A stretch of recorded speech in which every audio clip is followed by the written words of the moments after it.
T minus 30 seconds.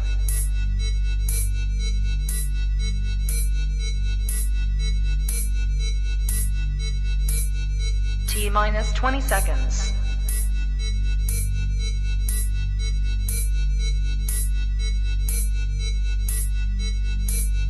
Ten, 9, 8, 7, 6, 5, 4, 3, 2, 1, 0.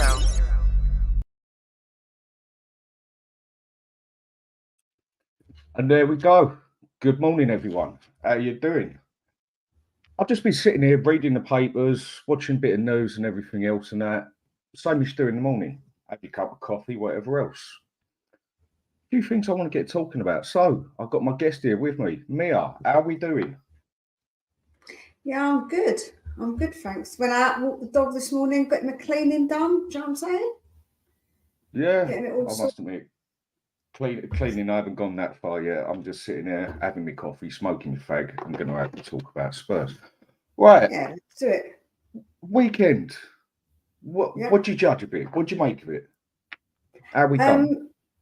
Do you know what? I think that I always said, right, it was going to be a tough game, yeah. If you watch any of my streams, I said it was going to be like a 2-1. I was never kind of like this 4-0 kind of confident, you know, because Luton have been a bit unlucky. I feel like they've been unlucky in a few games. So, yeah, man, I was quite sensible about it. And when we went down to 10 men, I feel like that we got the job done, innit? Like, it's not easy always playing 10 men. I think that a lot of other teams get praised for it, but Tottenham don't. Tottenham get told, oh, well, you should be beating Luton anyway. So I was pleased that we got the job done. Do you know what I'm saying? And we did, once we got that goal, I think we protected it well. I think that we got the subs in. They're not the best subs, but they come in and they did what they needed to do in it and keep the goal, keep the clean sheet and keep us 1-0 up. So I was overall pleased with the performance, and it's another thing I feel like that we've overcome, because we've overcome going down a goal, we've overcome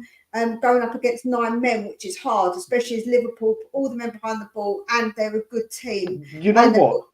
Sorry to stop you there, yeah? Let me stop you right for a second, sorry. Now, a lot of people go on at us like, well, you only beat a 9-man Liverpool, this and that and everything, yeah?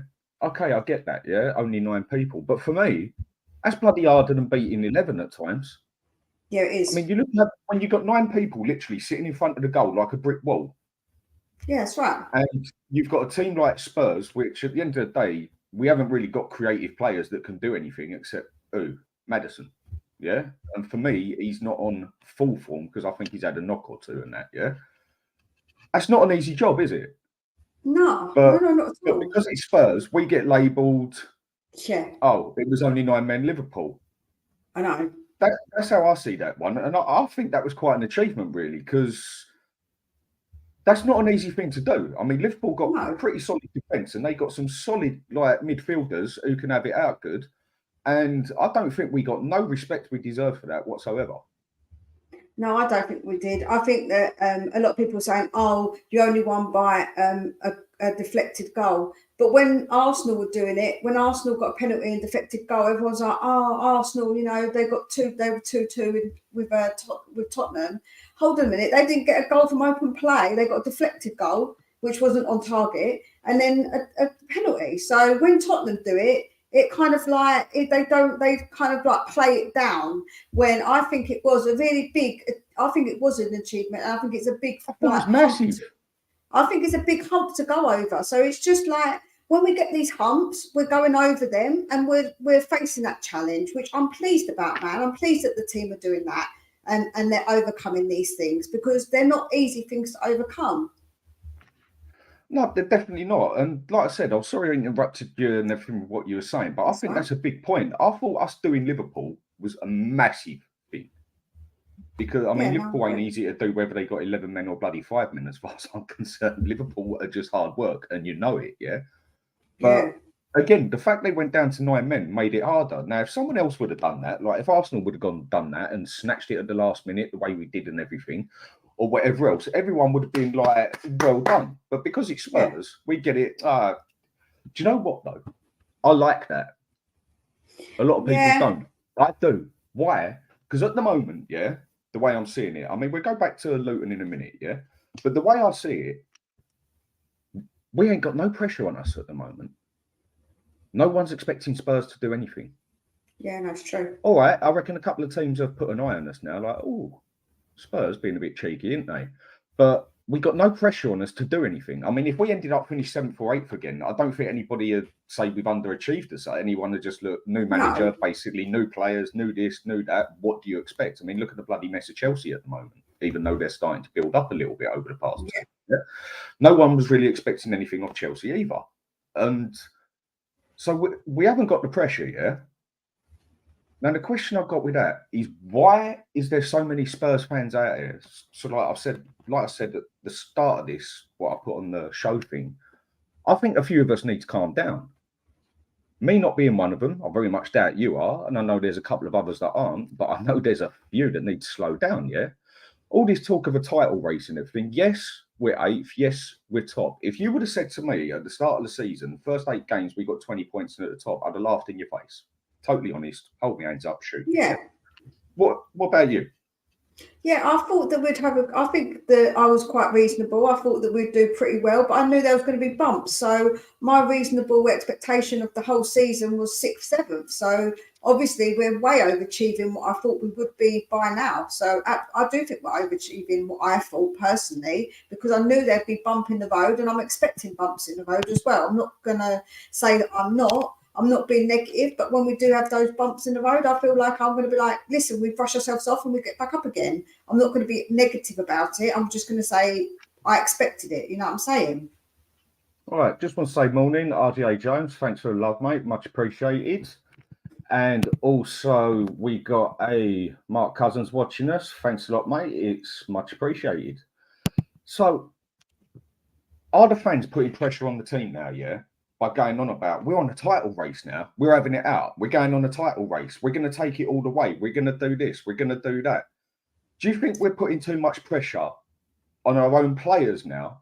I mean, obviously they've got to the top and that. It's going to show in that, yeah? But people still expecting Spurs to fall to pieces. Why?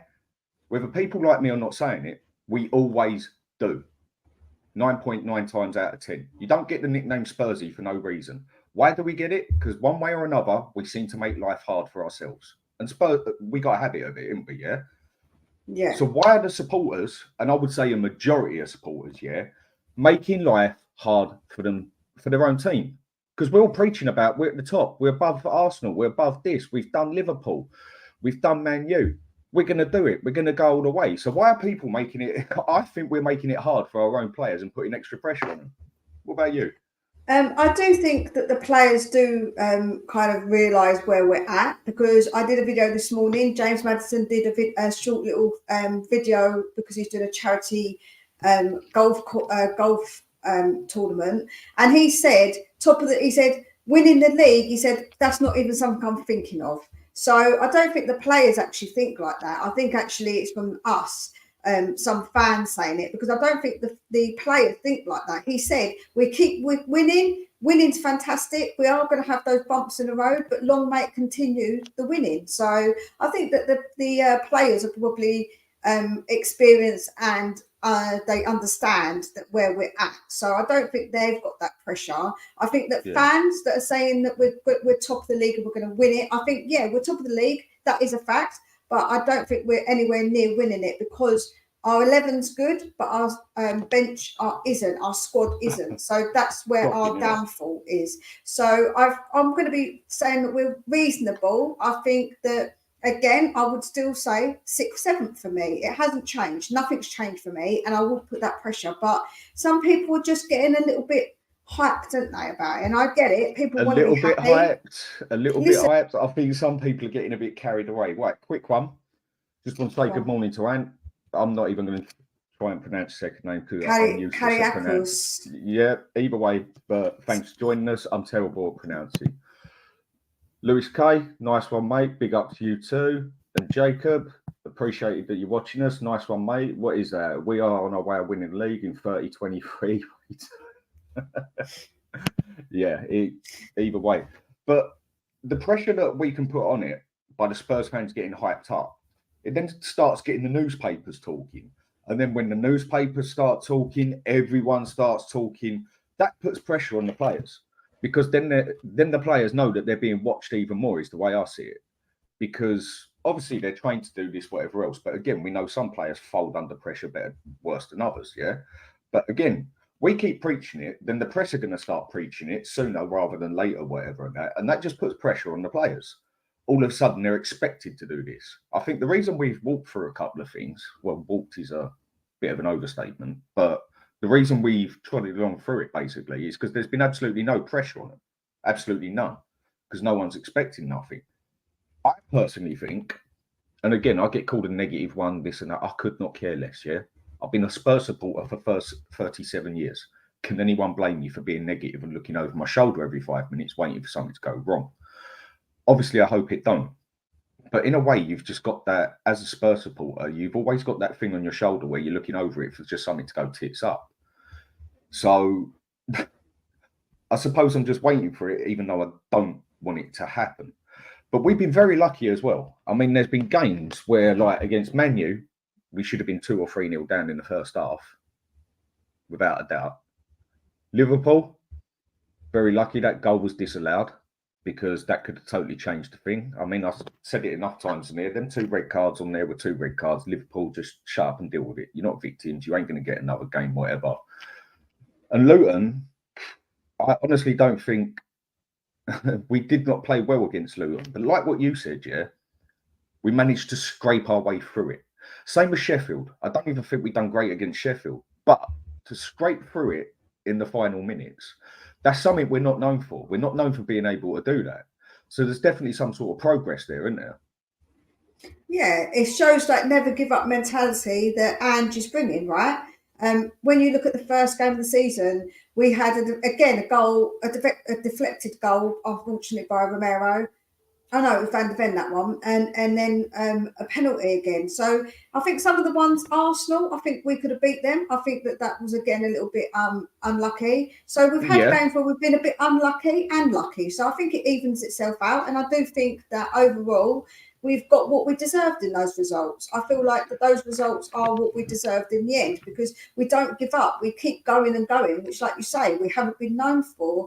And the other teams tire out and they make silly mistakes like a deflected goal or they let a goal in. So I feel like that we've sort of got what we deserved overall with the results. You see with that deflected goal, yeah? I mean, just quick one on here. Lias, morning. Audio, what's he saying? It's just a current talking point. It's going to be a roller coaster until the end of the season. I totally agree. I think we're going to hit that point where we have a bit of a mess up, this and that, and it starts popping up and down, and then we get together. But yeah, I totally agree. I mean, the manager even said it was going to be a roller coaster from day one, didn't he? It's just at the moment the roller coaster's going steady. But again, being a Spurs supporter, you are getting ready for it to come off the tracks a bit and hopefully prepare itself.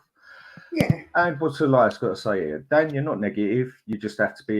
You just have to have ambitions to see this club succeed. Yeah, I do have ambitions to see this club succeed, and I do want it to succeed. But for me, I'm not going to start making any judgments until we start getting to February, because with what we've got coming, we've got some hard games coming up. Now, as far as I remember right, I mean, I can't always get them right, but Crystal Palace, I know, is one we got, and Fulham. Yeah. And Crystal Palace is away. Now, again, I don't know what other people think in that, yeah? Please tell me what you do. But I don't like Crystal Palace away, because Crystal Palace, they do get stuck into you. They're not the greatest team out there, but they do get stuck into you. And the thing I've definitely noticed with, let's say, the smaller teams, and that's not meant with no disrespect, but a team like Luton, yeah, a team like Sheffield, they haven't got the same sort of skill, the same sort of quality that Spurs have, that Arsenal have, that Man U have, Man City have, Chelsea, Newcastle, even list goes on. So the way I find that they play is they play like what I call an old school Bolton. They go for the kneecaps. They go for the ankles. They put the pressure on through muscle, don't they? I mean, what was one thing every Arsenal fan despised and hated 10, 15 years ago, basically? Going to the Bolton game, wasn't it? because he'd always come Yeah. out with 2 or 3 players that ain't playing for another 2 months because Bolton would just literally tear them to pieces in a physical way. Yeah. Yeah, I mean, Arsenal would still usually win the game and everything, but they'd come out of there with some injuries that they definitely knew about. And that's what Luton did with us straight away. They went for Maddison straight away, because it's the thing is with Spurs at the moment, it's our squad as a whole. I mean, we got a massive squad, but we want to get rid of half of them, don't we? And the drop, like everybody says, between the subs and the quality what we got up front, because the 11 we got is not bad at all. That's a pretty good 11 we got there. But the drop to, like, if we get an injury and like in defence, we've either got Young, who's only played like 7 or 9 games and has never played in the Premiership, and we've got Eric Dyer. And there we go. Everyone just sort of goes quiet. If Doji gets injured, who are we going to put there? Davis. I mean, Sessegnon, does he even exist anymore? I don't know. You know what I mean? He's made of cornflakes, that kid, I swear.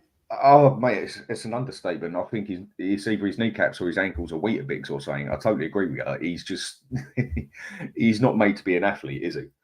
No. Then even in midfield, I mean, everyone was waiting for that defence, for that injury in defence. Everyone was waiting for it. I was waiting for it, and everyone was waiting for it. Why? It's because we were where we had absolutely no cover. I'm not even saying the midfield cover's good, but one player that I feel gets too much stick is Højbjerg, because I think he's a good player in the aspect you can bring him on with like 20 minutes to go to steady a midfield up. He's got a lot of experience, and I'm glad we kept him. But again, he wants to go. The thing is, he wants to leave, and the way I see it, the way I see it, right, Dan, is that for me, Højbjerg, fine. He does one good thing and then misplaces the ball about 3 times. The problem with what I feel like what we've got is that quality. What we need is someone to come off the bench who's got not maybe the level of quality, because you're not going to get people sitting on the bench with that level of quality. We're not Man City, but we need someone up a little bit of level. So when they do come on, they have got that little bit more quality, and it isn't just about shoring up the game and they're just doing, they're okay. We want someone to come on and feel like, they're coming on, it's a good thing. I think Højbjerg is more than good enough to be a squad member. Okay, he wouldn't be in my first 11, but I think he's more than good enough to be a squad member. I mean, he's better than bloody Skip. He's useless as far as he has potential, but I think Højbjerg is good enough as a squad member. I would rather have him come I don't know. I'm not really. I think that he didn't want to go to Fulham, Højbjerg, and I feel like he is Fulham level. I feel like that he would start at Fulham, but I don't think he would. Like, he's not starting at Tottenham, because there's a good reason for that. It's because he just hasn't got the quality that we need for Ange Postecoglou's system. So I do think we can get better, and like I say, you can get a slightly better squad player than Højbjerg. I believe anyway. And also Young. I think that, don't forget that he likes these younger players. So if he finds a gem of a player and then brings them in, and we don't have Højbjerg, then I wouldn't be mad at that. You know what I'm Basically, saying? you've literally just turned it to the point I was going to go to the point I was actually going to ask, because I've asked a few people this, but let's just catch up with a few people watching. Right, Elias, it says it's the season. If we also fail to strengthen this squad in January, it's on Daniel Levy. Totally. But what I'm going to do, I'm going to go back to this thing. I'm going to go back to what he said, but I'm going to catch up with a couple of others quickly. Right, greetings from Norway, if I read that right. That's correct, yeah. Nice one. Thanks for watching. And Elias again, Levy needs to capitalise on the opportunity coming his way. Yes, he does. And we got Jacob Forrow with us. Yep. If we're still in top and around in January, Levy won't feel he needs to spend the money. Right. Like I say, this is the point I'm going to get to in a minute. With Elias saying again, even if this season Levy doesn't utilise the opportunity, it's confirmed he's a clown. He's a clown anyway, and we know that, yeah? But again, we're going to get to this point. Right. Do you think in January and overall, do you think Angie's going to get backed by Levy? The problem we've got, right, is that being backed is subjective, Dan. So people might say, in their eyes, someone's been backed if they get a player that they approve of. So you might think of a player that you like, and then you can say, he's backed because he's getting this player that I want. But it isn't about that. What being backed for me is Ange getting what he wants. Now, this might not always be players that people might know of. It might not be players that are a certain a price tag, because people obviously speak about price tags, but for me, price tag isn't important. It's about what Ange wants. So for me, you can get players. When you look at someone like Brighton, look how many that young player when they played on Saturday. Was it Saturday or Sunday they played against Liverpool? Sunday. Mate, Sunday. He was quality. He was quality, man. Yeah, I know who you're on about. And so I feel like that what we need to do as fans is not judge it on what we want and the players that we want. We have to understand it's about what Ange wants. And January is, as we know, that it's always a little bit harder, because if clubs have got players that are doing well in their team, will they want to move? It'll probably be more like a loan and maybe buy one. And I feel like we need to get a centre back. I feel like that is the priority. And if Højbjerg leaves, I feel like we need to cover that. And I think left back is another one. I feel like left back is basically the one that we need cover all over, yeah. But I totally agree with what you said, yeah. Now I personally think Angie's going to get backed, yeah. And again, what is backed at the end of the day? A lot of people will look at it and say, unless Levy goes and spend 150, 200 million, he hasn't backed him, yeah? No, I don't agree with that, yeah? That's when you've got a Conte or a Mourinho, because that's what they want. Yeah. Now, the way I see Ange as a manager, yeah, he's been a small-time manager, really. For the leagues he's been in and everything, he has never been in anything like the Premiership, as large as it is, the biggest in the world. Tottenham, one of the top 10 biggest teams in the world, whatever, and that. He's not used to seeing 100 million in his back pocket. He's used to living a life like Brighton live, having to go find these good little players that he thinks has got the potential to handle it and that, and they're not going to cost an arm and a leg either. He's the sort of manager that's going to be able to go out, I personally think, and pick players where we'll be able to get 3 of them for 50 million. Whereas everyone's expecting us to go and get 3 players that cost 50 million each, otherwise he hasn't backed him. That's how I see it. So I think he's going to get backed, because he's the sort of manager that's right up Levy's street. He's not going to cost him an arm and a leg either way. He's not going to go out and ask for a defender that costs 75 million. I mean, if he could get him, obviously he would, but he's more of a Brighton sort of manager that goes about looking for these good little players. Do you agree?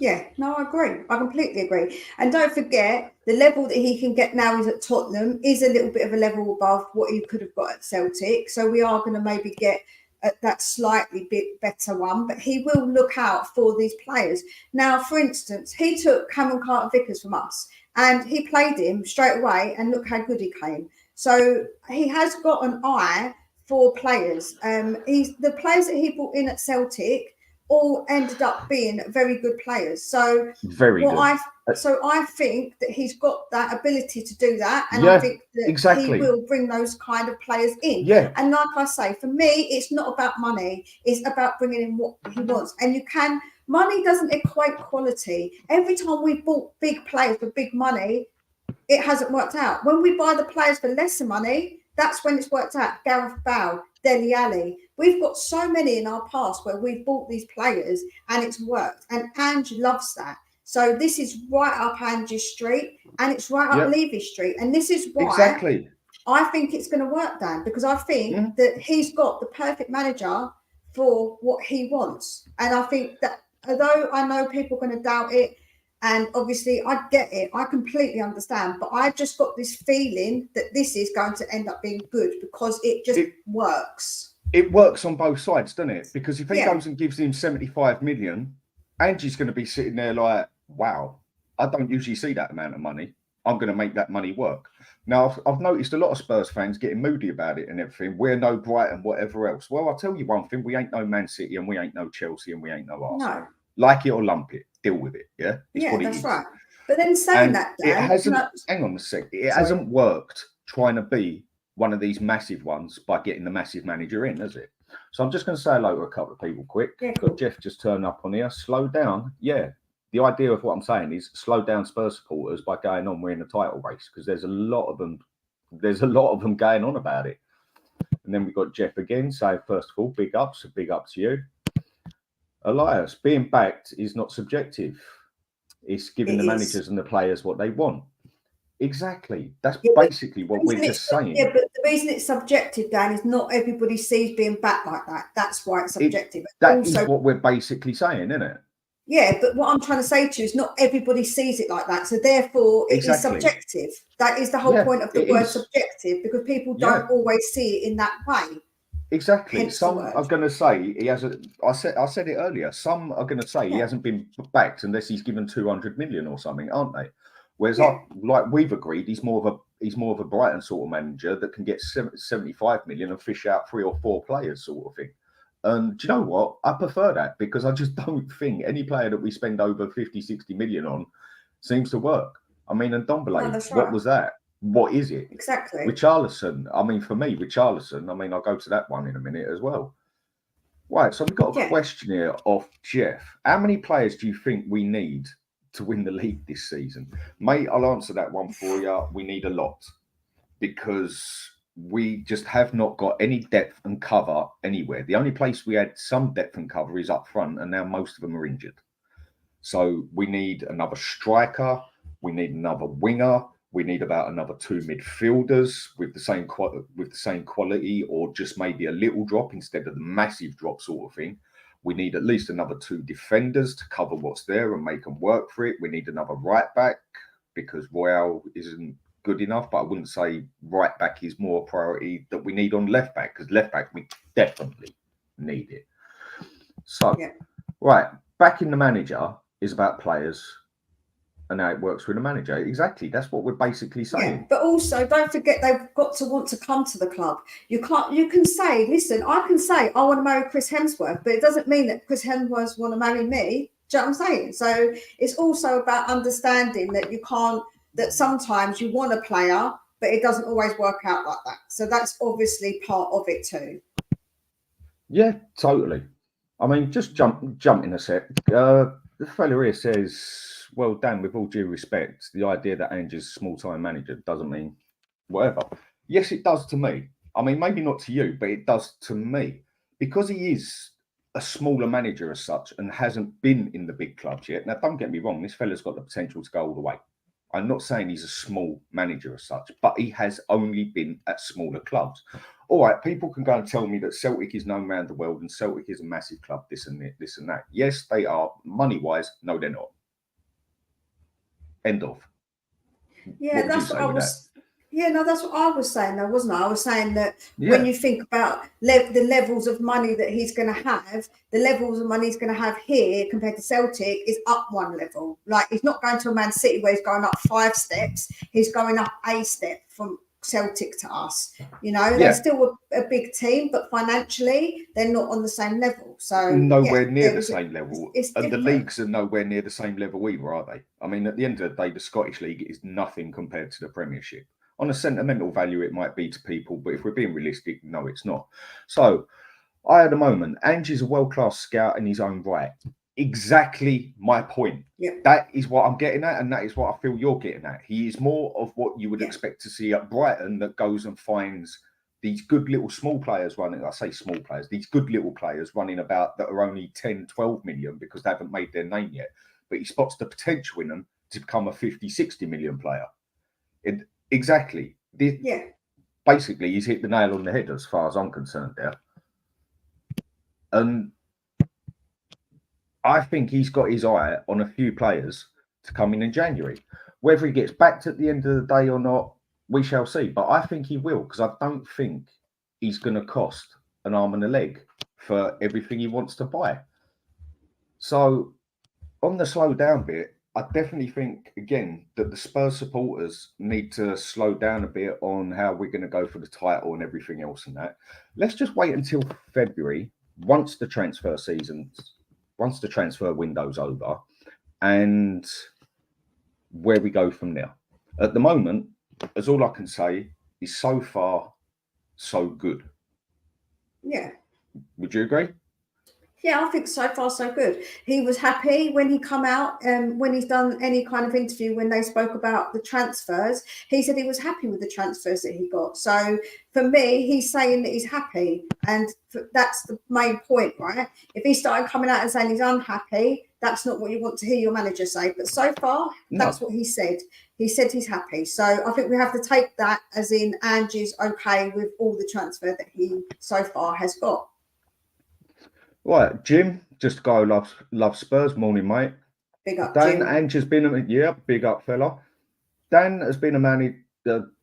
Ange has been a manager for 28 years. I think he's been around the block and knows what he's doing. Exactly. I'm totally agreeing with you. Yeah. I'm just saying that what he's done is made a major step up.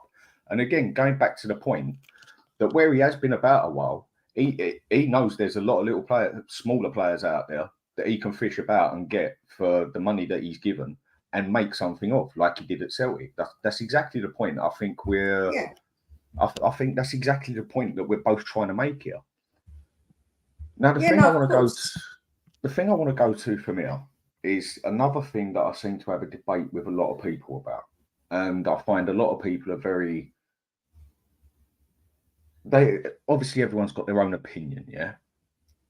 Richarlison. What do we do with him? Joe, what? I really wanted him to come good, right? Because I don't think any of us want our players not to be good. We all accept that, I'm sure. But for me, the last two games, I think he was slightly better than what he has been, but he's still not clinical enough. Those two chances that he had, ridiculous that he didn't put any of those away. So I do think it's now getting to a point where Ange might be re-evaluating, and in the summer, I wouldn't be surprised if we did sell him. If I'm honest, I wouldn't be surprised. But, like I say, I love the way he is. I think he's a lovely guy. He's got a really good heart. But we need someone at the club who is going to score us goals. And thus far, he's just not doing that, is he? He's better I think he's been better on the wing slightly than he has been when he's up front. But still, he should have put one of those goals away at least, man. That was really disappointing. But he overthinks it, and he gets too stressed about stuff. He doesn't just relax. Like I keep saying, he just needed to relax, but he's just not doing it, man. And I think that honestly, it might be reevaluated in the summer. Yep. Right. Just going to go to this quickly, and I'll give you my side of it. The truth here, Danny, is this where we can find you regularly now? Yep, I won't say exact times, places, whatever else and that. I'm doing it quite random at the moment because I'm just getting into how to deal with my own show and everything else instead of just bouncing off everybody else's. But this is the channel I work on now. Tommy Mitchell, he runs the channel. It's his channel, and I've joined up with him, and I'm very grateful for it. And so, yeah, I'm part of the Hotspur Hood now, and I will be doing my own shows on here. And I'll be working with Tommy, and Tommy will be doing his own stuff along with the Australian fellas we got on here as well. So yeah, this is the channel I work on now, and this is where we'll start doing stuff. Like the other day, I've done a pre-recording with TJ Warren, USA, Arsenal supporter, and we basically just sat there and had a chat about Spurs and Arsenal. Didn't have to be a debate, didn't have to be heated or nothing. We just both had a chat and a serious chat about what we thought about both clubs. So, yeah, that's the sort of thing I'm going to be doing. Go on, Can I just address a point? I don't count us for man Richarlison is that kind of excuse from a Levy lover makes. First of all, I'm not a Levy lover. I respectfully do not insult me, but I keep calling names because it's pathetic. Grow the fuck up. I don't normally swear down, but he just annoys me. You need to grow up. Don't call names. And at the end of the day, did you not hear what I said? I said that actually he's a nice man, but he hasn't been good enough. Maybe use those two things inside of your face, which are your ear rolls. Yeah, well, some people don't like to do it. As I say, I'm just getting. It just makes me angry, Dan, because people misrepresent what I say. And but they do it to everybody. Yeah, but he particularly comes after me. He particularly comes after me, calling me a Levy lover and then being insulting. So, and he's, that's what I don't like. Let him get on with it. Like I say, I'm just sort of getting the hang of this, of doing this and doing that at the same time. I'm used to just sitting there smoking a fag, talking to everyone. So catching up with everything on the side. Forgive me if I'm a bit slow, people. I'm still getting the hang of how I rolled it myself, and I will do very quickly. So And what we have here is off Jacob. Smash the likes, people. Yes, if you want to hit the likes and you want to subscribe, please do. If you don't, it's not going to be no love lost to me in that aspect. Take it as you wish. I'm not going to sit here and beg for nothing. And again, Jim, hit the likes, people. Yes, again, like I said, if you wish to, do it. If you don't, it's up to you at the end of the day. Right, we are top of the league, but none of the credit goes to Levy. Now, all right, none of the credit goes to Levy, yeah? And believe me, I am not a Levy lover. I cannot stand the fella. Why? Because he has turned my football club into nothing more than a bloody business. We are not Tottenham Hotspur FC as far as I'm concerned. We are Tottenham Hotspur Business Club as far as I'm concerned.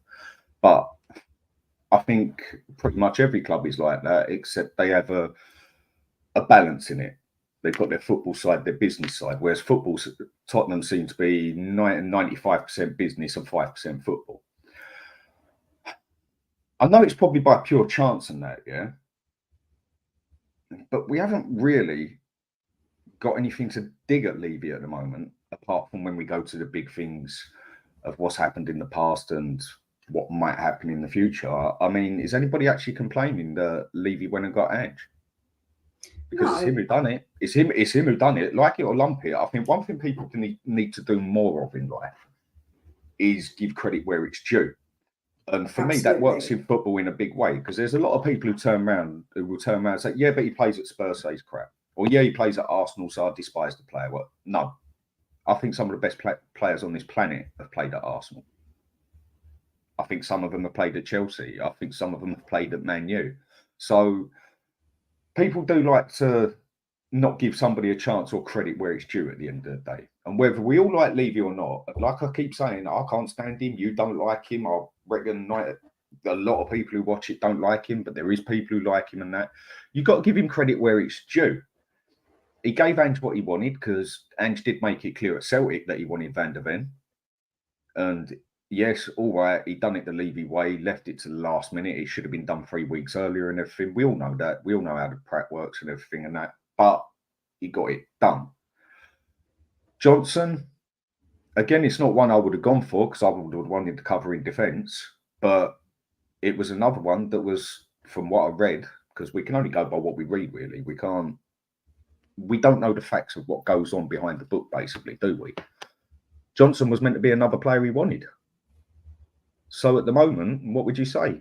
Credit where it's due, or is it just... The reason that people call me this Levy lover or Levy shill is because I do give credit where it's due, Dan. I don't always criticise him overly for things that I just don't feel he needs criticising for. And I feel like this is the case of one of those things. I feel like that so far, so good. If he continues and say we do right, this is my problem with people, is that if we won something big, say we win big, a couple of trophies, people will say, oh, it was luck, we've got Ange, it was all Ange's fault, Ange's doing, and never give Levy any credit. And if anything bad happens, they give Levy all the bad, like obviously the bad stuff. Yeah. So me, I just try and be balanced with it. It isn't because I love Levy. I see him as a personal point of view. He's a person, and actual abuse of any person, for me, unacceptable. I don't like it. It's not for me. I just don't like it.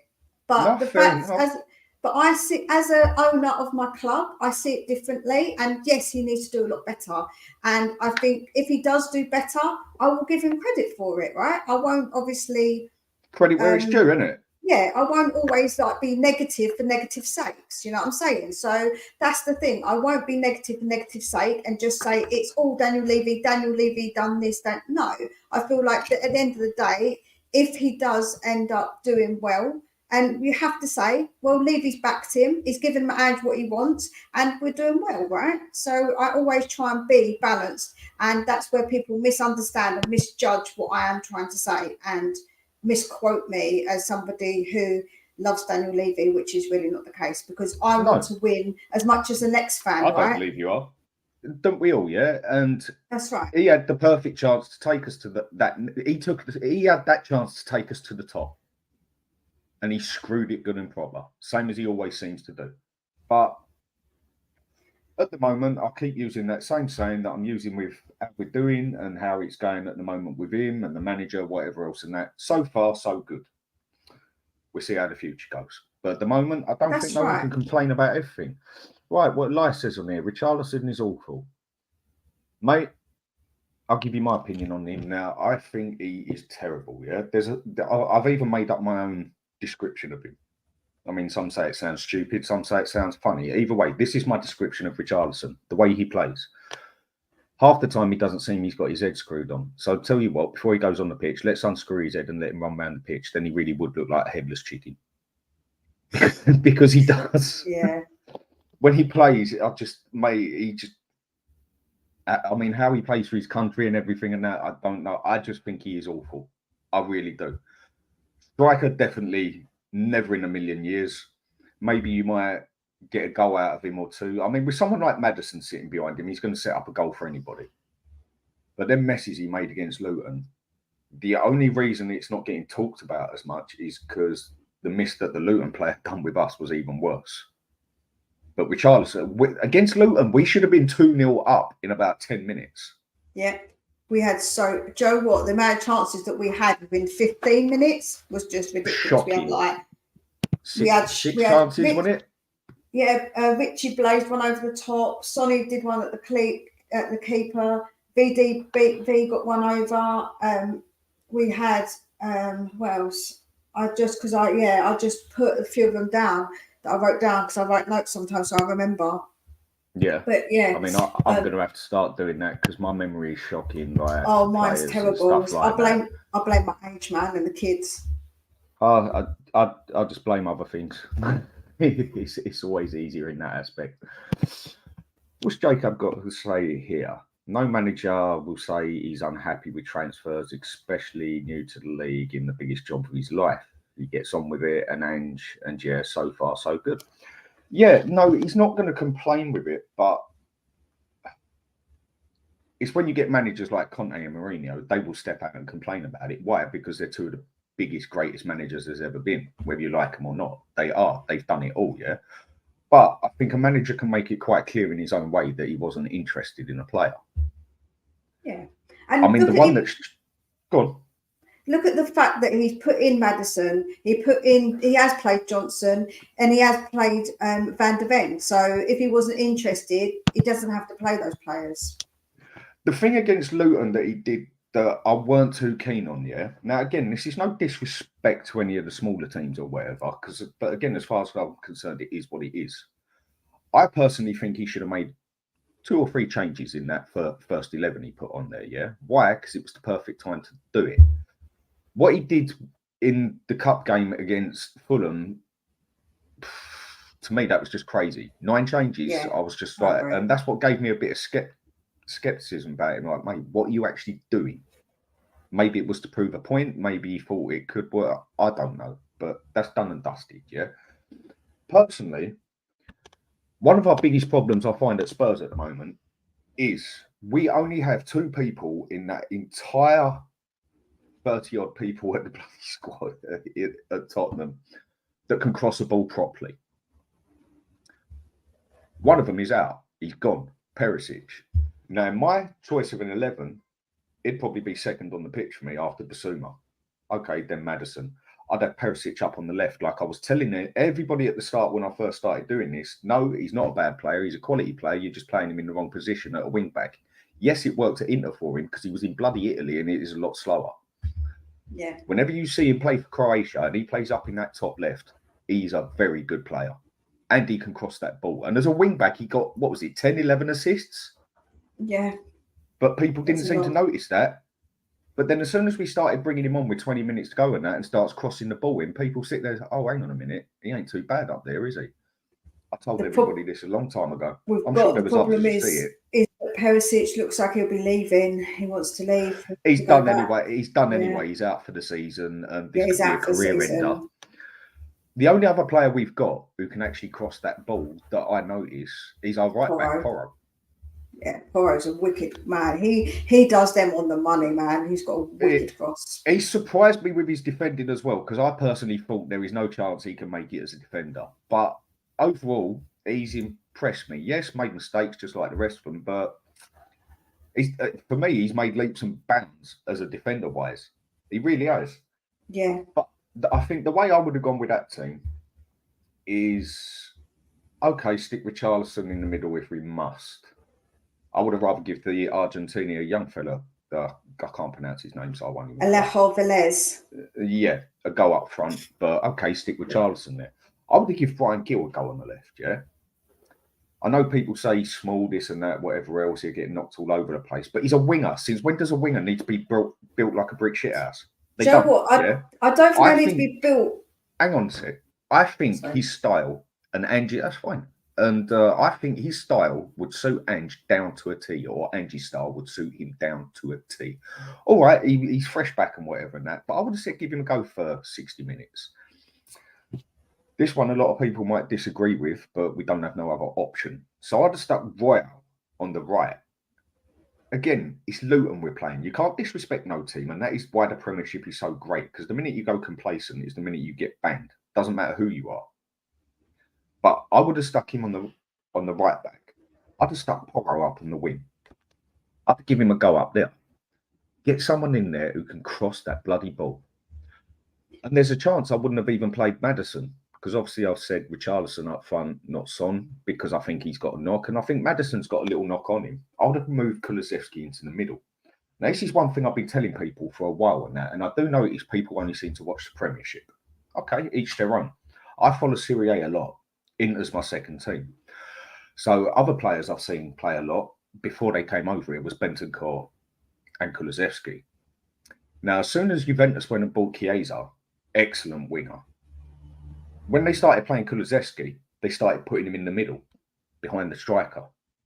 And he'd done a very good job there whenever he played there for Juventus. Why? Because he's got more space to pass. And he has got an open mind for a pass. But he's so limited on the right-hand side, because 9 times out of 10, you can guess that the defender's already stepped to the right before he steps to the left, because they know he's going to do it, because he's so predictable, isn't he? So I would have put him in there. So I'd have made 3 or 4 changes on there and see how it rolls. And if things weren't going right, then yeah, obviously you bring on Maddison and you bring on Son, because I think them two need to be wrapped up in a cotton wool bag. Because if we lose Maddison.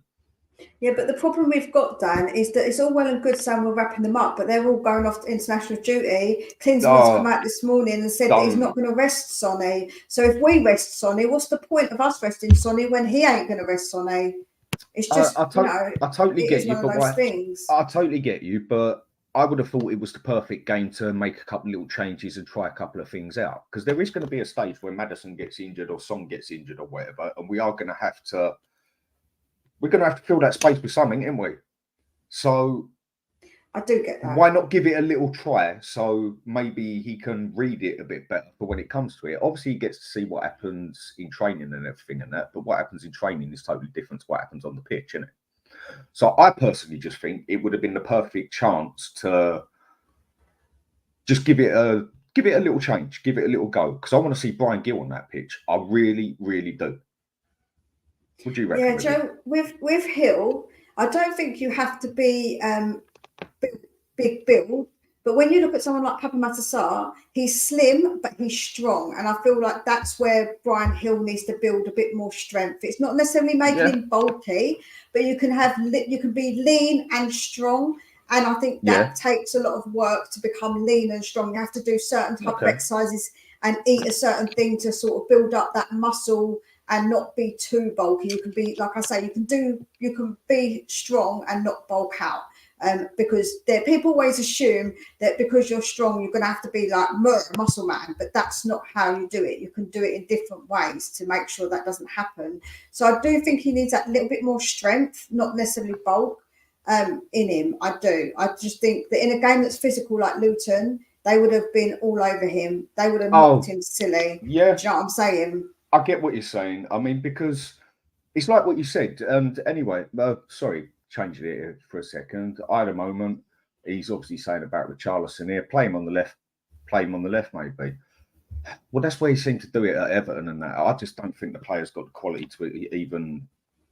I say it in the Premiership. Maybe he should be a team like Sheffield or something. I just think he has not got what we need. I mean, if I had it my way, if someone offered me 20 million in January for him, baked potato, mate, see you later, off you go. Yeah, he'd be gone. And if we got no one to replace him, I'd rather bring one of our youth players through to try it than him. I think he is that bad. But again, purely opinion. I think more people just want to give him a go and want him to succeed because he costs 60 million, which is obvious. You want any player to succeed, but when you go and spend 60 million on a player, you want him to succeed, don't you? We've also got Mick Vickers watching us. Hello, Mira and Dan. Good morning to you too, mate. Morning, Mick. And just a quick one, if anyone, we've got 22 people watching us now this morning. So if you can give it a quick like, it's appreciated. But again, I'm not going to keep mentioning it. Definitely smash the likes, people. All right. As a striker, Richarlison's job is to score goals. And if he's not doing it, then he ain't for my club. You're just basically saying what I'm saying, mate. I totally agree with you. I don't even know how he got into football myself. But there we go on that one. What you say about Gil, yeah, I do agree with you because it's some of the smallest players on this planet and some of the strongest players on the ball, aren't they? Yeah. Your perfect example on this one, Modric. Look at him. Yeah. There's nothing of the fella. He's half the size of me. I mean, I'm 5'10", yeah. I'm 5'10". He looks like he's about 5'2". I mean, he looks like he's shorter than my wife, for God's sake. Come on, don't insult little people now, okay? You know I'm little in it, so don't be starting that. Don't worry, I ain't tall either. Don't worry, and knows me wife. Yeah. But I'm just saying, he's such a little fella. You'd think you could literally just flick him off the ball. You got no chance, mate. No, even if you give him the dirtiest tackle on the planet, he'll spring back up, and he'll be on your case. So size and that is what I'm saying. Don't come into it. I mean, look at Basuma. He's not a hench fella. No. Like Dembele was. I mean, when you look at Dembele, that was a scary fella. That was a brute when you just looked at him. You knew he was going to be hard to get off the ball. Look at Kulusevski. It's bloody hard to knock him off the ball when he's got it because he's a hench fella. But Basuma is just a naturally strong person. You can see it. You can't just walk into him and shoulder him off the ball. And I think that's what you're basically saying about Gil, isn't it? You think he'd get knocked off the ball too easy. He would, because even, like I say, even Sar's a skinny, like a slim boy, and he's got the longest of legs, but he's strong, you know. They don't just knock him off the ball easy. He takes them like knocking to get the ball off of him. He ain't easy to get that ball off, man, and that's because he's slim but very strong. All of it's muscle. It's literally muscle, no fat. And that's what you want. You want that muscle, man. He's basically just ripped, isn't he? I mean, for me, I personally think Basuma is my favourite player at Spurs, yeah? Yeah, I love Basuma. I think he is the best player on the pitch. All right, he's not the most skillful, this, that, and that, and whatever. But for me, Basuma he's that one of the team that you are going to notice big time if he's not there. Because who's going to get the ball to Maddison? Who's going to get the ball from the back? He's an excellent box-to-box player. I mean, when he played at Brighton, yeah, he schooled Man City, he schooled us, he schooled Arsenal, and he did it to Chelsea like it was just a habit, basically, yeah? Man, he's all right, when we got him, people went off their nut that we got him for, what was it, 30 million, 35, something like that. Yeah, it was really cheap. Liverpool was offering, 65 million for him just the season before, and Brighton said, no, we want 75. A lot of people wanted him. He just did not work with Conte's way. The reason he didn't work with Conte's way is because Basuma don't want to stay back. Yeah, he can tackle, he can get the ball as a defensive midfielder, but he's blatantly box to box. And one thing I love about Basuma, he's always got his eyes in front of him. Yeah. Like Maddison has. He's always got his eyes in front of him. All right, he'll have a look over his shoulder or whatever, but he's always looking to get that ball forward or run forward with it. I think Basuma is an excellent player, and I think he's just going to get better and better. Right, truth. Villas should come in and push Son on the left. No, mate, not a chance in hell. No, Villas. So, if Villas comes in, we want him to be because he's more of a head kind of guy. We want someone who can put in those crosses. Yeah, target man. You want someone who can put in those crosses. And I just don't think that Sonny would be useful in that position and Velez in the middle. Son is done on the wing, as far as I'm concerned, yeah? Now, when I first came on the shows, 4 months ago, I started doing this. When I first come on and had my first debate with Saba. One of the things I said on there to a lot of people, and a lot of people just basically told me I ain't got a clue about, what's the phrase they use, bull or whatever. I said Son is done on the left, mate. Stick him in the middle. He's lost his yard of pace or whatever, but one thing that fella can still do is finish with both feet, finish from angles, and he's still got a bit of pace on him. For me, he's done on the left, and for the way we play, we need someone who can cross that ball in there. That Velez, I've watched him a couple of times on YouTube because I've never heard of the fella before. And that, to me, I mean, he's not a massive fella, but he looks quite hench as such. He's not. He's tall, a big boy. He's over 6 foot tall, you know. Is it? He didn't. Yeah. No, I must admit, it didn't look foot. it. I mean, I can't say I look at the things and go through the things like how much they weigh and how tall they are and whatever. To me, on the YouTube, he didn't look like a massive fella, but I'll take your word for it. But either way, he looks like a target man, doesn't he? That's how he seems to play. He'll stay in the middle, knock a defender off the ball when he heads it in and everything. But Son ain't going to get that cross over to him. I think Son, I said, stick him down the middle from day. And as soon as they stuck him down the middle, we started getting a couple of goals. But yeah, we just don't have much option there altogether. And that is where January is going to come into it big time on who we buy. We really don't have much option overall. So we definitely have to get a couple of spaces in there. I mean, another player we got, I mean, only seeing for one game, that Johnson, when he first come on, when we first see him play for like the hour or whatever, I thought he looked all right. He definitely doesn't want to get back, but I still can't judge the player because I've only seen him play once for Nottingham Forest. And I don't know whether he can cross the ball. I don't really know what he can do. He's quick on the ball and that.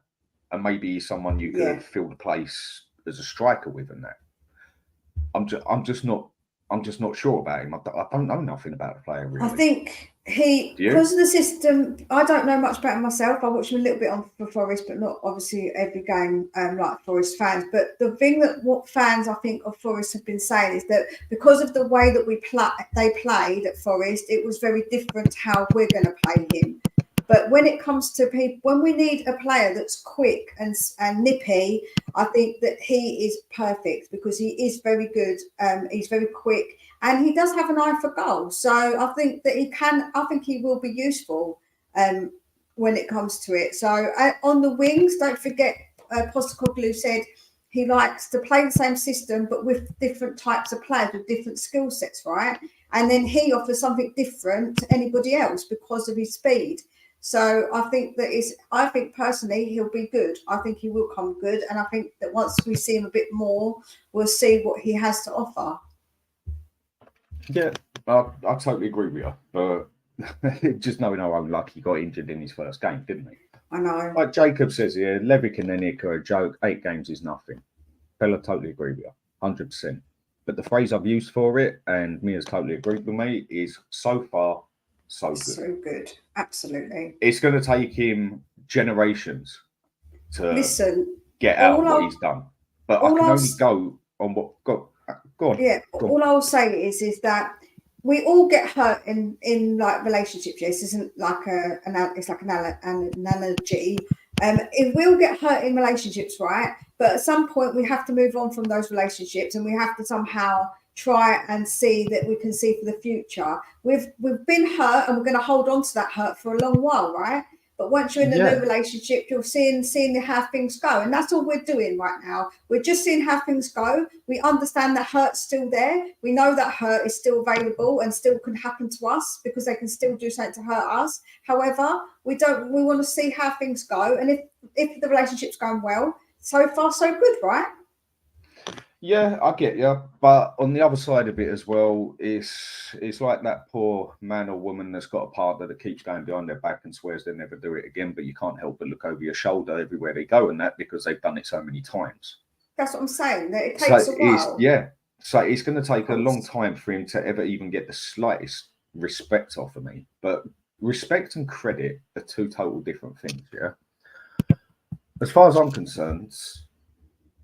Respect is something you earn, and it takes a long time to earn respect. Credit isn't. Credit is something you can get basically straight away by just something you do. Credit where credit's due. Like if Richarlison goes and scores a spectacular volley, he's going to get credit for it, but he's still going to get grilled for everything that he hasn't done so far, and it's going to take him a long time before he gets the respect, isn't it? Yeah. Like that's absolutely fine, and I don't disagree with people who. But everybody is subjective again, Dan, because everybody's got a different level to where they're going to say, "I will give him respect," right? So everybody's level is different. So it's a very subjective thing on where people lie, on where they're going to give.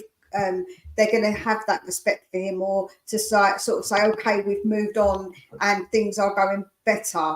Do you know what I'm saying? So everybody's kind of different. But the lack of credit, I think that's where I feel like people, they don't want to give him credit at all. Like they just literally don't. And I don't really understand.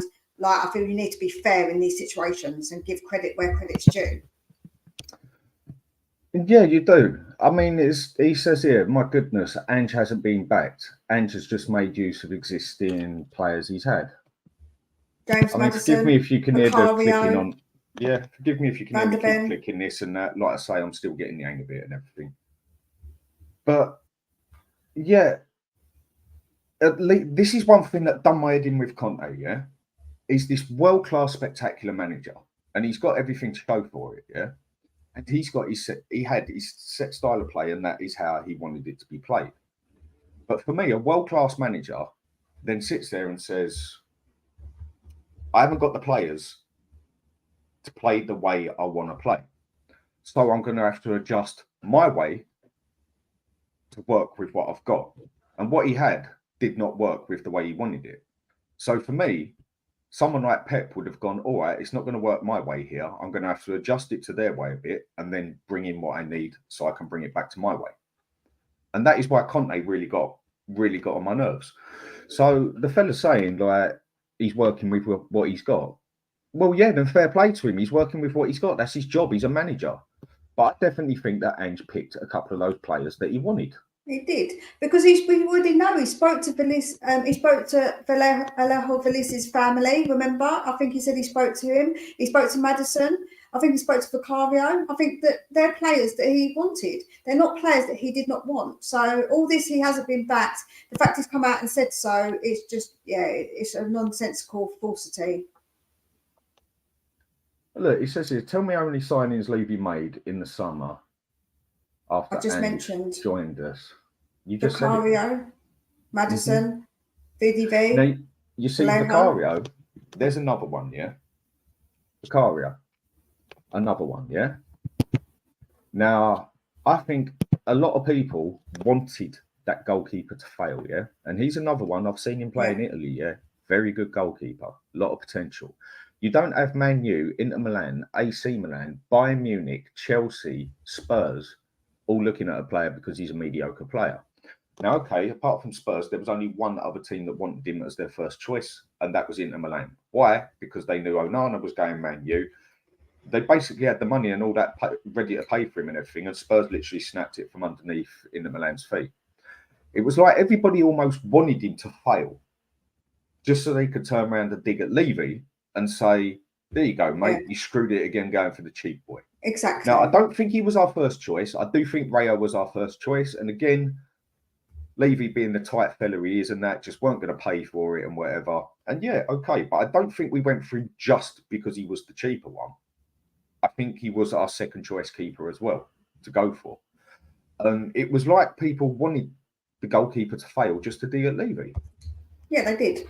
But do you know what I don't understand, Dan? What kind of fans want their own player to fail just to prove a point against something? I don't understand that mentality. At no point do I ever want my team to fail at the detriment. Like, it'd be the detriment of us. So why would I want that? What, just to prove a point? It's silly. It's a really silly attitude to have. I agree.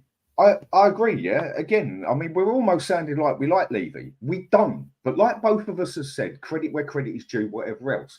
But why would you want your own player to screw it up just to turn around so you can have another dig at a fella that you've already got 1,000 in your ammo to slap at his face anyway? That's what I'm saying. And that's how I felt. I'm not saying every Spurs supporter was like that, but I did notice a lot of them wanted it just to dig at Levy. Do you know what I heard as well? Honestly, the unbelievable things I heard is, I want us to get relegated so then Levy can sell the club. You want us to get relegated? Like, I don't understand that mentality. Why would you want that for your club? I just don't understand it. I just don't get it. I want the best for my club at all times. And if I'm wrong about something, so be it. If I'm wrong, I don't care. And if we get proven, if I get proven wrong and Levy does change, then so be it. So be it. I'll be happy if things go well for us. Why wouldn't I be? I don't get why I wouldn't be. Okay, morning to Just a Girl Loves Spurs. Good morning, Thanks for the Kate. big up. Again, give us a like if you can. You're right in what you're saying. I told a lot of people, don't worry about this keeper. He's good, and for me, he's going to get better. And all right, we've had big players come in and say this player's going to be this and this player's going to be that. Yeah, but one that you never really hear it off is goalkeepers that much, I find. And when someone of the quality and the history of Buffon, probably one of the top 3 greatest keepers ever, in my opinion, each their own, comes on and says, watch out for this goalkeeper. He's gonna go for Italy's #1 place ahead of Donna. Again, I can't pronounce his old bloody name, so I don't even try. But the Italian keeper is a bloody quality keeper. Why that fella went to PSG, I will never know. But when you get someone like Buffon come on and say that, that's telling you something, yeah? And the amount of teams that was after him is... Oh, you've muted yourself. But like you said, it was like people almost wanted him to fail. But he's been good. I think our goalkeeper has been pretty solid, because I know one thing. At one stage, I felt safer. Again, people call me crazy for this one. They already have. But at one stage, I actually felt safer with Forster than Lloris. And that's sad. That's bad, isn't it? I mean, Lloris, I think he should have already been gone 3 years ago. Don't get me wrong. He done great at Spurs. He done his dues, but he's been done and dusted for about 3 years now. But do you feel safe now with Vicario and goal? Yeah, absolutely. I said actually, I always said give him time. When people were getting onto him, I said, listen, we need to give this boy time. You can't just like get onto him like that. He's new into the league. He's new with a brand new team. He has to get used to stuff. And the more he plays, the more confident he's getting. And I'm absolutely confident with him. With the ball at his feet, he's very confident. He's confident, like we play it from the back, so confidently now. And his ability to like shot save is brilliant. He made some great saves along the way. That's why he was up for the goalkeeper of the month. Obviously, because he was good. Because he's a good keeper. Exactly. And I think we've got a steal there. Another one. Now, another person that I think gets no credit whatsoever, yeah? And yeah, don't get me wrong, the fella's about as straight as a roundabout in the aspect of the way he goes about things and that. We all know he's dodgy, simple as that, yeah? But Paratici, yeah? You look at that squad there, that you can say pretty much that he's pulled in and that. He hasn't done a bad job at all, yeah? He's made a couple of cock-ups, don't they all, yeah? But you look at a couple of those players he's got in there, and you don't go and spend the time at Juventus like he has and make your way around it like he has when you're not good at what you do. Everyone was saying, Udogie, who the hell is this player? I watched him a lot last season because we was getting him, yeah? Mate, I'll make a comment here that people say crazy.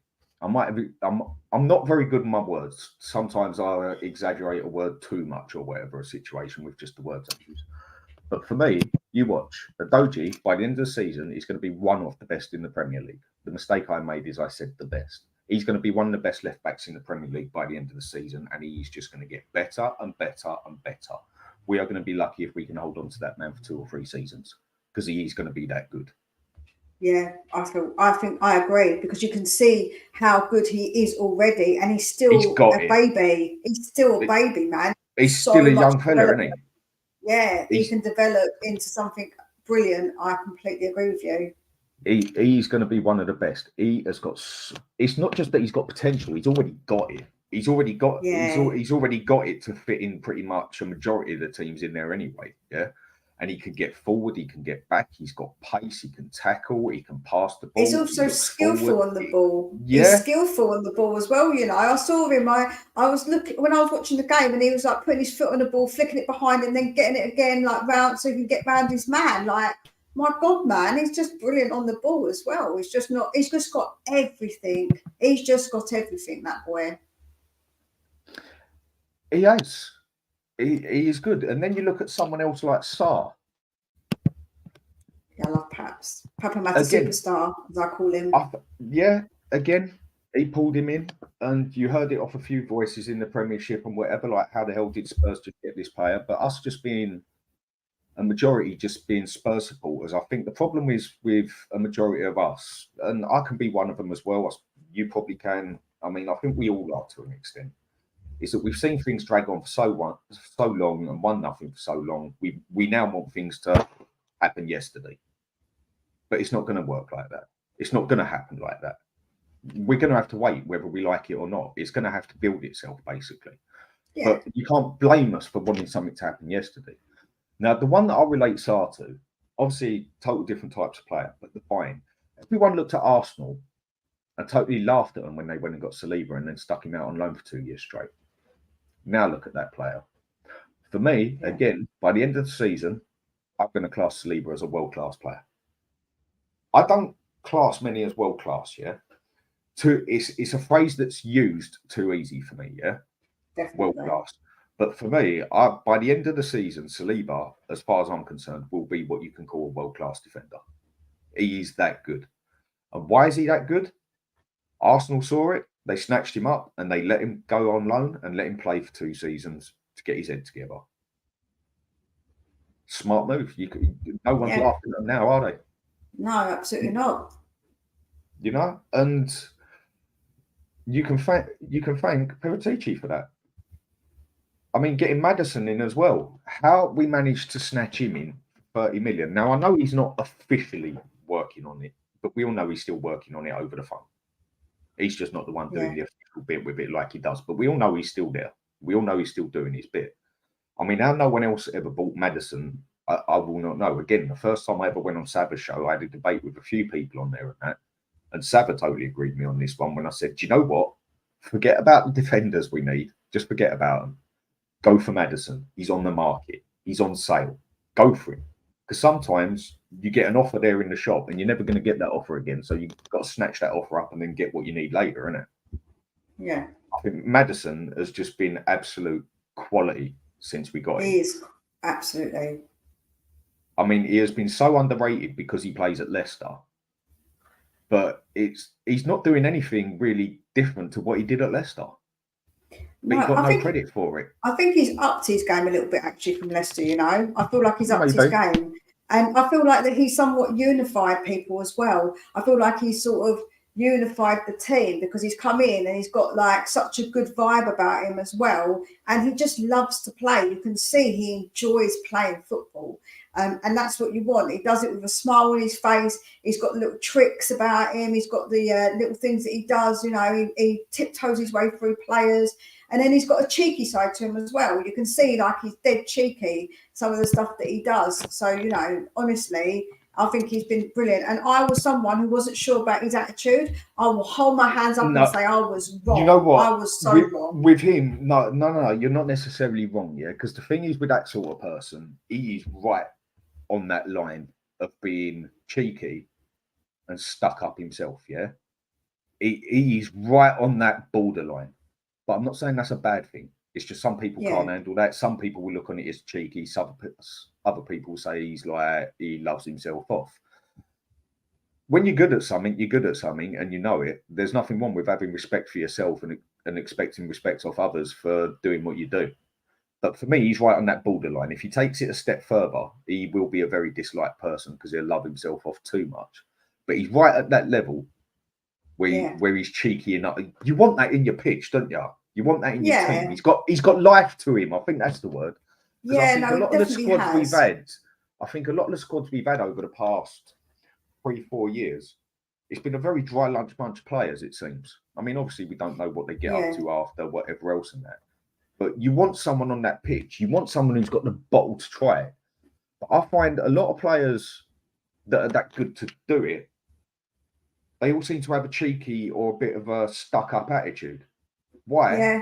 Because they know they can do it and they've got the bottle to do it. It's a confidence thing, isn't it?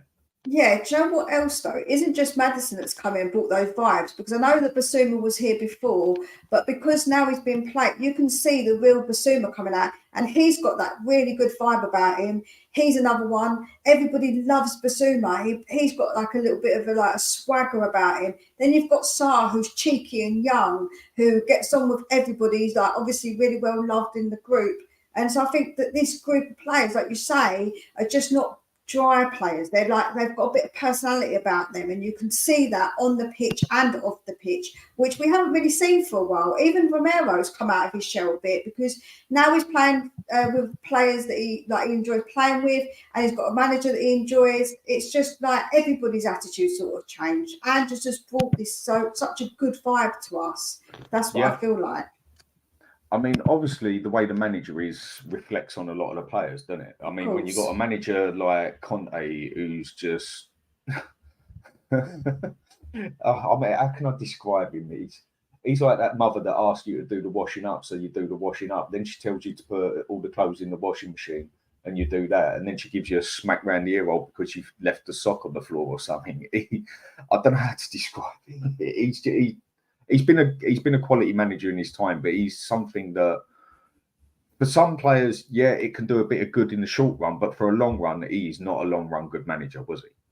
Because by the end, you could see he'd already lost the dressing room because they were so pissed off with him, basically, because he was just he was too hard in the end of the day. Yeah. But yeah, you can definitely see Ange.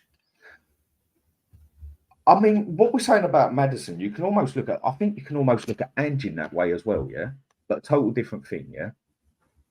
Because the way he comes across to me is the way I've been in my life for the past 4 or 5 years. I mean, when I was younger and that, I used to be so fiery, it was unreal. I mean, if I met myself when I was 20 years ago, I'd probably give it a slap now. But what I'm saying is he's got a very meh sort of attitude, doesn't he? Very calm, very cool. I mean, some could even sit there and say that he hasn't got his heart in it, just his head in it, yeah? But that's not true at all. That is not true at all. But he can come across to certain people like he has got a bit of a meh, let's get on with it sort of thing. But you know what, right? I think that people underestimate what he's actually like, because in the background, everyone's saying he's like a dad figure. He's got this dad element to him, but he also knows that when you're a parent, you have to have that line, and you don't cross that line because it's respect in it. You don't want your kids being like, "You're all right, Mia." I'll be like, "Excuse me, boy, who do you think you're chatting to?" You know, it's mum to you.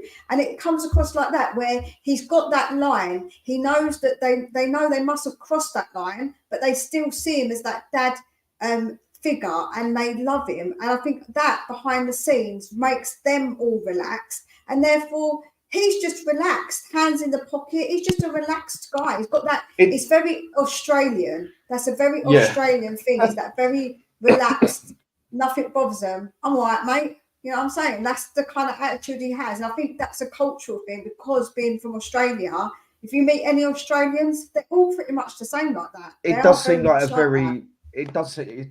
very laid back atmosphere. Now, I'm the first one to say that I think a lot of players these days, especially the younger ones, are just wrapped up in this little bubble, and all of a sudden just dropped in the middle of it. And people wonder why they can't handle it. Yeah, because you brought them up in this little bubble, keeping them away from the world, and then just dropped them in the middle of it. Yeah. I think some players, they do need that sort of manager that can give them a slap round the ear roll and basically get your act together. Yeah.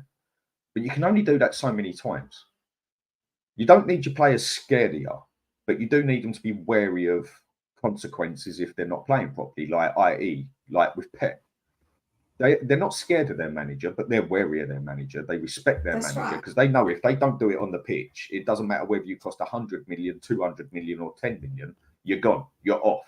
Like it used to be with Ferguson, sort of thing. It's the respect thing, isn't it? It's the difference between respect and fear.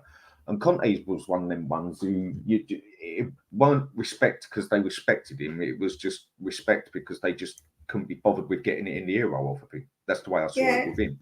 Whereas Ange, for the long run, so far so good. But his personality seems perfect for it as well, doesn't it? Yeah, absolutely. But that's why I likened it to being a parent, though, Dan, because when you're a parent, you have to have that level of respect, right? Because they have to listen to you. I don't want my kids to be fearful of me. I don't want them to fear me, but I want them to respect me because I want that where I can just give them one look and they know they're in trouble. I can just say, that's enough, and they know. And that's exactly what Angie's like. You can tell. He just have to give you a look, and you're thinking, "Oh crap! I've upset the boss. I don't want to upset the boss because it's not because they're scared. It's because they respect him. They're like, oh God, I don't want to upset him because they've got that level of respect for him.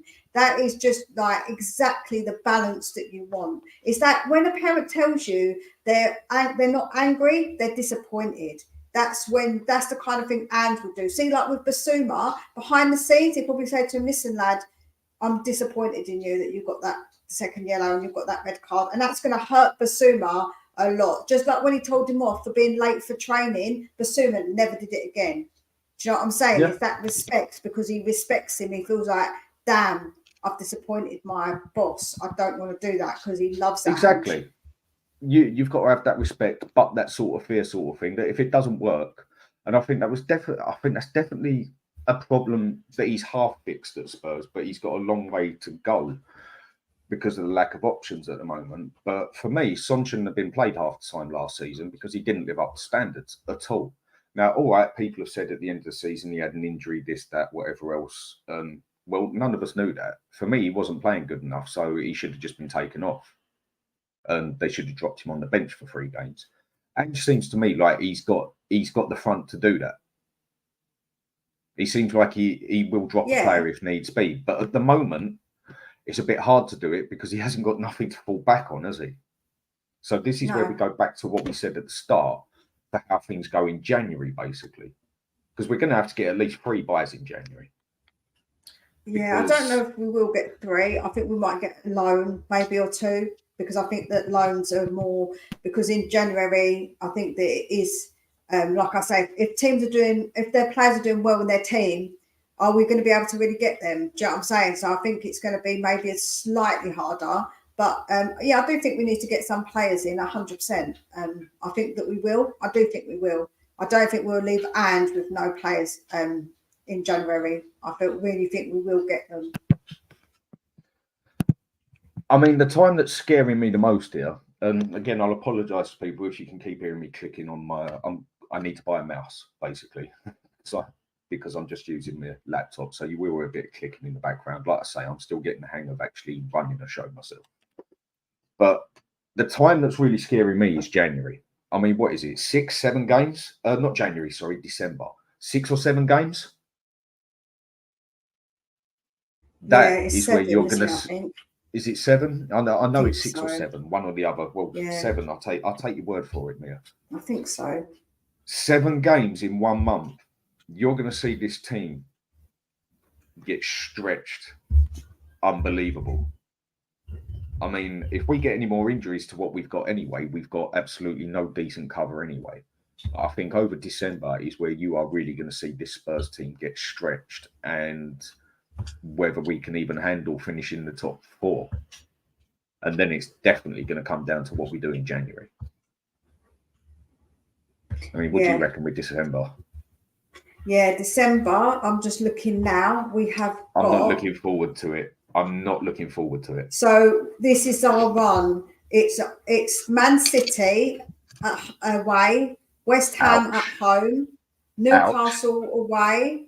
We've got Nottingham Forest away. We've got Everton away, Everton at home, Brighton away, and then we've got Bournemouth at home. That's a lot of games. I mean, there's 3 games out of there we should definitely win. But then you look at a few other games. I mean, even if they was all easy-ish games, or what you'd say games we should win all of them, or what, that's still 7 games at the end of the day. 7 games in 1 month. And especially when you've basically got an 11 like we have and then lack of depth, I think that is where you're really going to see Spurs get damaged. I mean, if we can ride this to January, then maybe we can take it further. That's why I'm not going to start making my decisions about how we're going to do or how I think we're going to until we get to the end of January, basically February, because it's going to be over December and January that you are really going to see this team get stretched so far. You're going to see more injuries. You're going to see people coming in, and it's going to be a bit hectic. And not just for Spurs, for anybody, but I'm not looking forward to it. I'm going to be honest. If we get through December, it's going to be a miracle without any sort of injuries. And I think there will be some batterings in there, because I think we are going to be battered from playing that many games in 1 month. It's a lot. It's a lot of games, and a lot of the teams are they're very physical games. They're going to be mentally as well, mentally draining. So when you look at some of those games that we've got, like West Ham, that's a game that's going to be tough. Do you know what I'm saying? It's a tough game. So that's my concern, is definitely with the injuries. And Brighton, they're a hard team to play. Newcastle, a tough team to play. Do you know what I'm saying? Yeah. I mean, I was impressed with Brighton yesterday with Liverpool.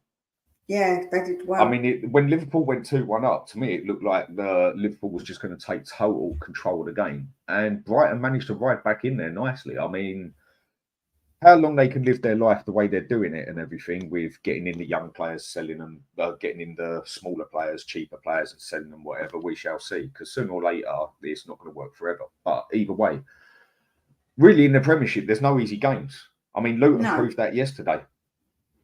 That's why, again, but games like that is where I would have changed 1 or 2 players, like I've already said. But no game's going to be bloody easy. That is why the Premiership is the Premiership.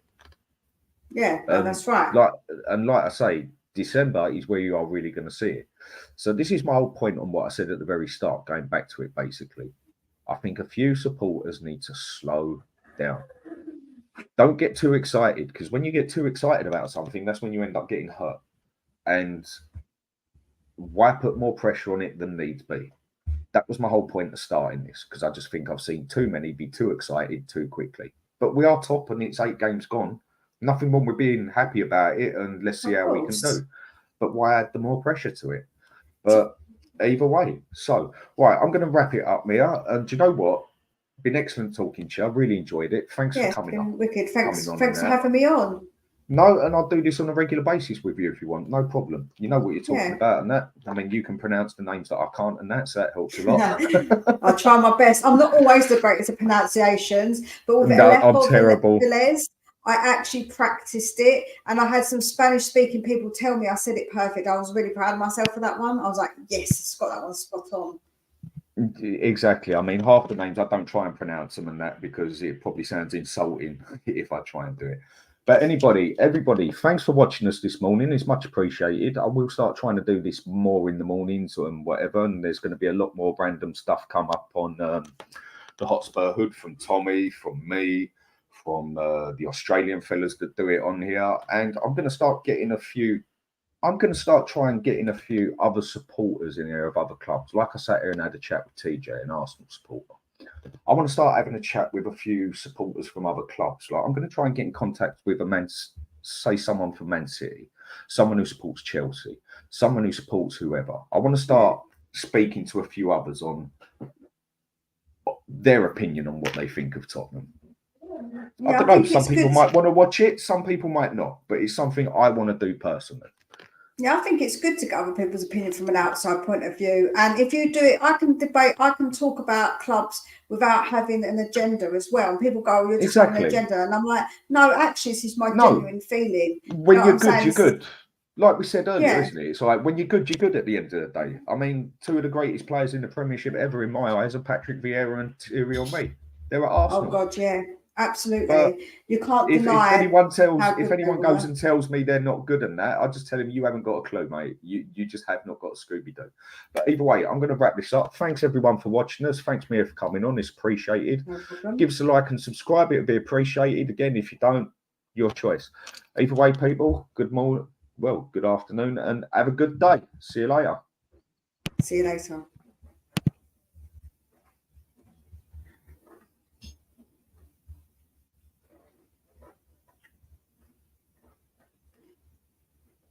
I don't know if you've ended it, Dan. I don't think you've ended it. You've just taken yourself out. So now I'm running the show. This is all good. I don't mind. I'll run the show. The wrong Absolutely. button. See what I mean? I'm still getting the hang of it. Sorry, people. I thought I was going to do a takeover then. Oh, damn it. No, I pressed the wrong bloody button. Like I say, I'm not used to doing this. My wife was just coming in to warm me. I'll get the hang of it, people. Don't worry. I just pressed the wrong button. Anyway, everyone, see you later. Take good care of yourselves. Stream.